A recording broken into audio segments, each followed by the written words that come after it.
Have you ever wondered why the climate conversation can feel full of numbers, but still strangely empty of heart? Have you ever felt that deep down the real crisis is not only in the atmosphere, but also in the way we relate to each other and to the living world? Welcome back to the channel. Today I want to take you into a story about a message that sounds simple, but is incredibly demanding when you actually try to live it. A spiritual leader urging world leaders to face the climate emergency, not as a political slogan, not as a performance, but as a moral and human call.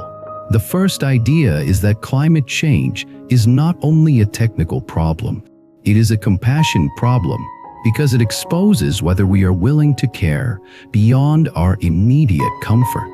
The second idea is that real solutions require inner transformation as much as outer policy, because the same mind that created the crisis will keep recreating it unless it learns wisdom, restraint, and responsibility. Let us begin with a scene that many people recognize, even if they do not talk about it out loud. A person watches the news. Floods in one place, fires in another. Heat records broken again, farmers struggling, families displaced, wildlife disappearing. And then the person feels two waves at once. The first wave is sadness or fear. The second wave is numbness. The mind says it is too big. The mind says nothing I do matters. The mind says leaders will never change.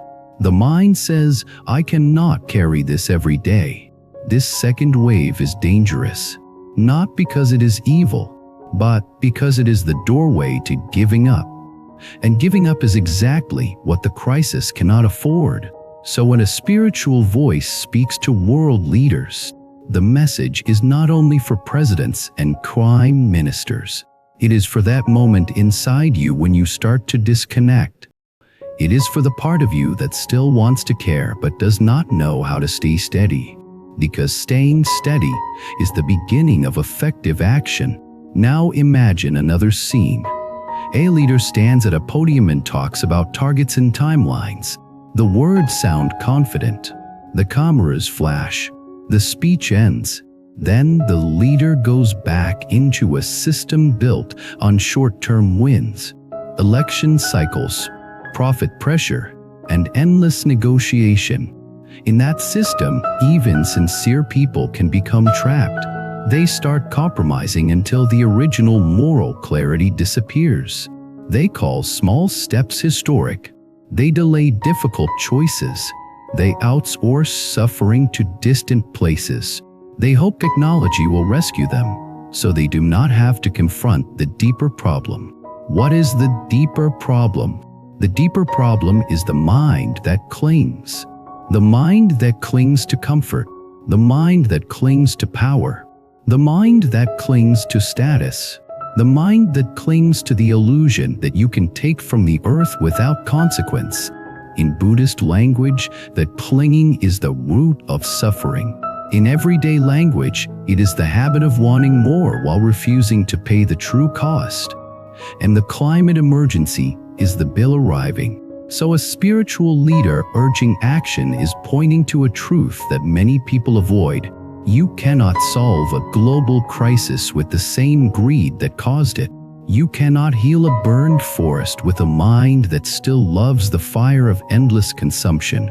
You cannot talk your way out of karma. Karma here is not superstition. Karma is cause and effect. If you pump heat-trapping gases into the air, the planet warms. If you cut forests that hold water and soil, floods and drought become more likely. If you build economies on extraction and waste, ecosystems collapse. If you ignore vulnerable communities, injustice grows. And when injustice grows, conflict grows. So the climate emergency is also a peace emergency. Now let us bring the story closer to the human heart. Why does a message of compassion matter so much right now? Because without compassion, people turn climate into an argument about identity. They pick sides. They mock each other. They deny. They shame. They polarize. And while the argument grows, the planet continues changing. Compassion does not mean you avoid truth. Compassion means you speak truth in a way that reduces hatred and increases cooperation. Because cooperation is not a nice idea. It is survival.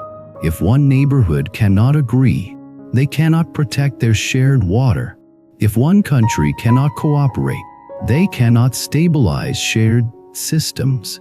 If one generation refuses responsibility, the next generation inherits a heavier world. So compassion is practical. Compassion is strategy. Compassion is the only language that can include everyone without making anyone disposable. This is why a spiritual leader urging world leaders is not a random thing. It is a reminder that politics without ethics becomes short-sighted. Technology without wisdom becomes another weapon. Growth without restraint becomes collapse. Now let me tell this as a longer story, like we are listening to a teacher speak. Not with anger, but with a steady insistence. The teacher begins by acknowledging reality. The climate is changing. People are suffering. Species are disappearing. And the teacher does not treat this as abstract. The teacher speaks about the poor, about those who contribute the least yet suffer the most. The teacher speaks about the children who will inherit what adults choose today. The teacher speaks about the moral responsibility that comes with power. Then the teacher turns the mirror toward the mind. Why do we delay even when we know? Because we fear losing comfort. Because we fear losing economic advantage. Because we fear admitting mistakes. Because we fear change. Because we are addicted to certain lifestyles. Because we measure success in ways that reward harm. And then the teacher offers a different measurement. Measure success by reduced suffering. Measure success by increased well-being. Measure success by peace. Measure success by a stable earth. Measure success by the dignity of the most vulnerable. This is the moment where some leaders might feel uncomfortable, because this is not a small request. It is asking them to prioritize long-term collective welfare over short-term, personal, or national gain. It is asking them to act like guardians rather than owners. It is asking them to live as if the world is not a resource to exploit but a home to protect. Now let us pause and look at why this is so hard.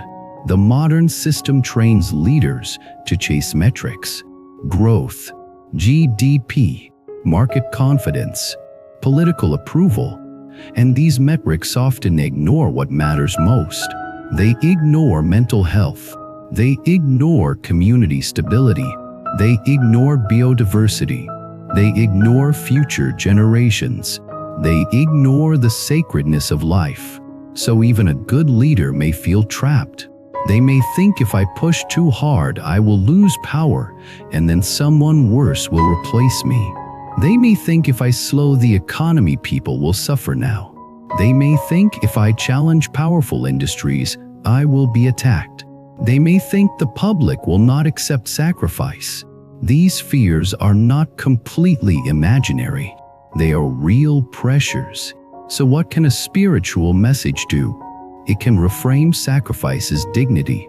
It can reframe restraint as strength. It can reframe cooperation as patriotism in a larger sense. It can reframe care as the highest form of leadership. Because the deepest leadership is not doing what is popular today. The deepest leadership is protecting life tomorrow.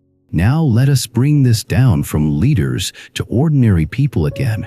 Because the truth is, leaders follow culture, and culture follows millions of small choices. If the public demands endless cheap consumption, leaders will hesitate to change systems. If the public rewards honesty and long-term thinking, leaders can act. So, the spiritual message is also a message to you and me. What kind of culture are we feeding?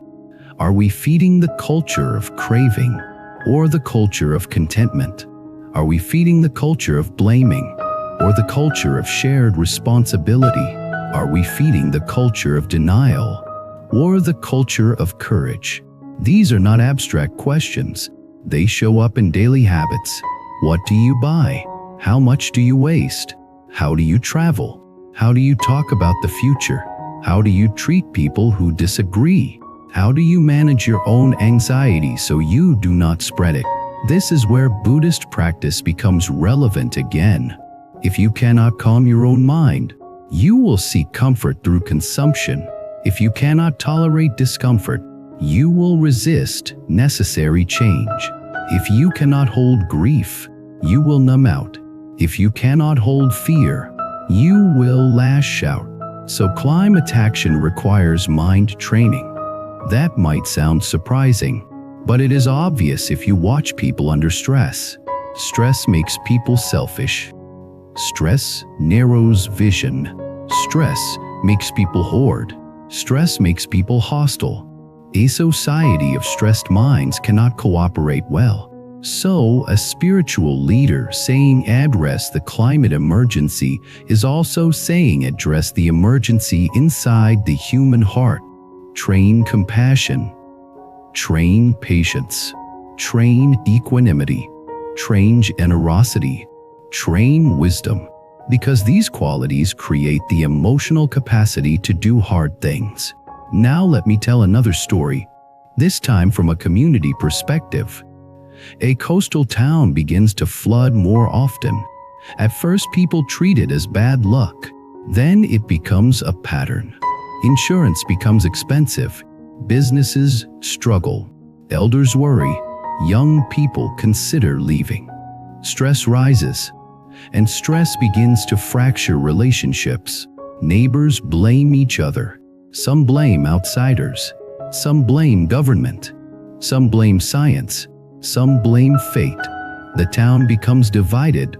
Then a group of people tries a different approach. They gather, not to argue, but to listen.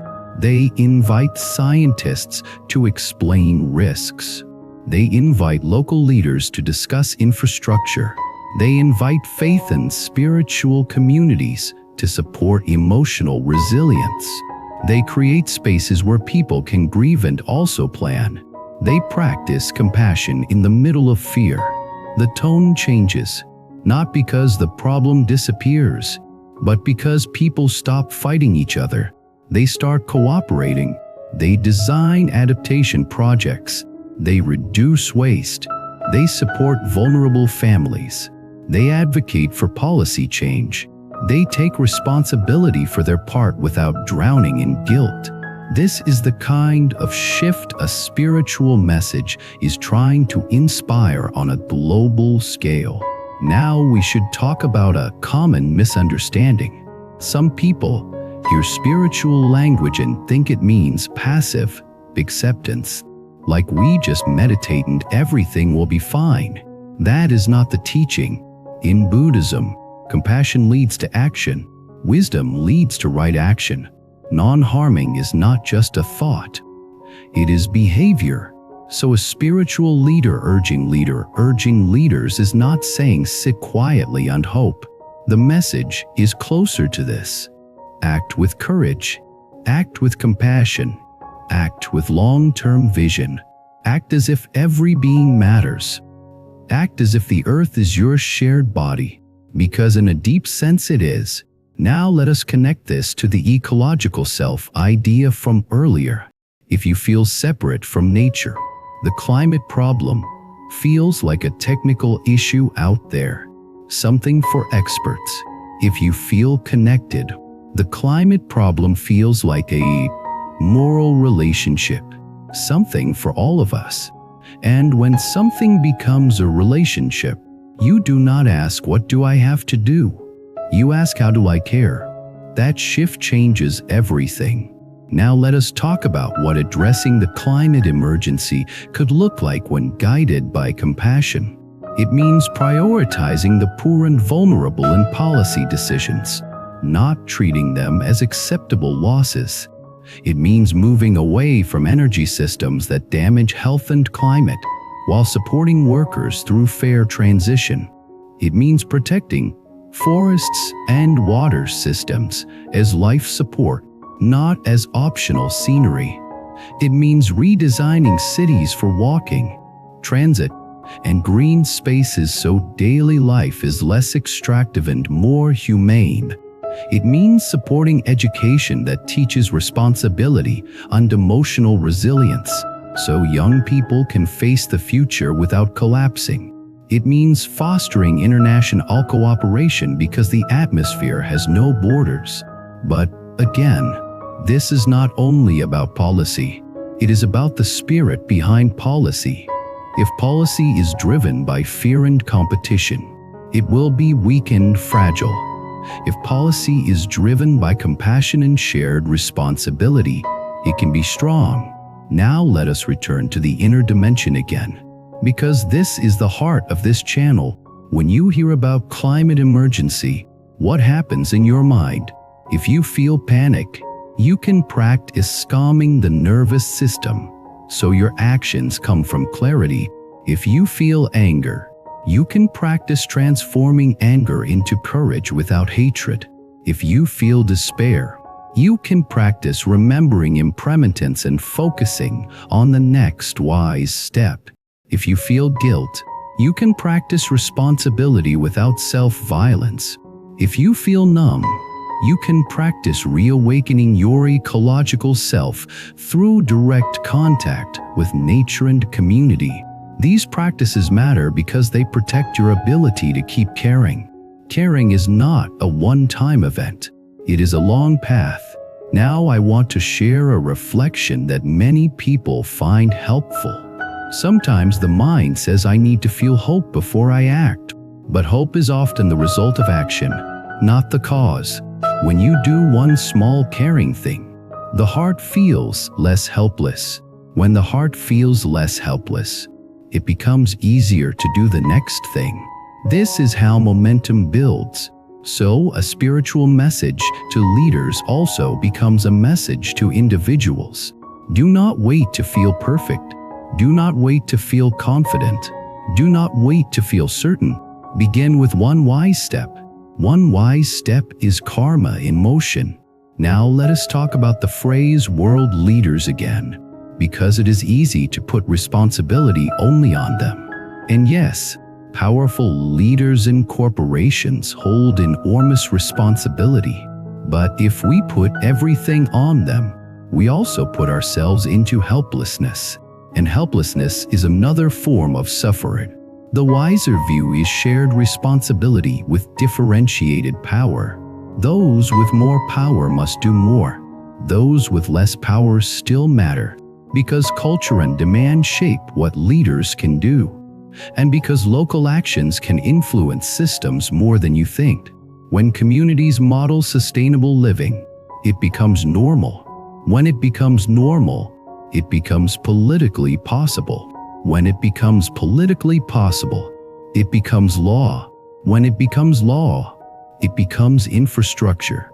So your choices are not isolated. They are part of a collective training. Now I want to end with something that might feel personal and grounding. Many people today feel that the world is unstable. They feel that the future is uncertain. They feel that adults argue while problems grow. They feel that truth itself is contested. In that uncertainty, it is easy to become cynical. But cynicism is not wisdom. Cynicism is a shield for a tired heart.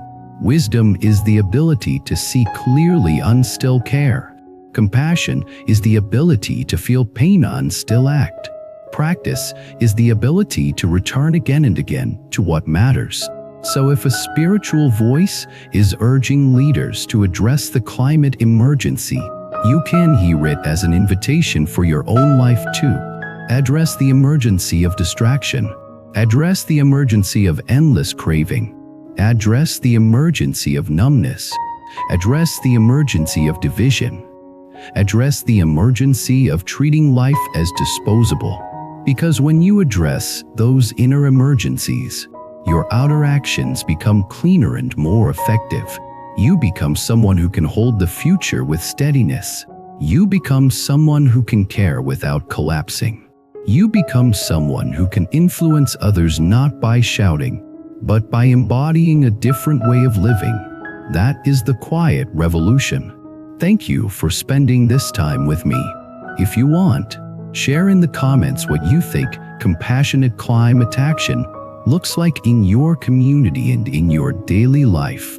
Share one change you have made or one change you want to make. And if you want more videos that connect wisdom, karma, compassion, practice, destiny, and the real world, please subscribe to the channel, like the video, and leave a comment to support this community.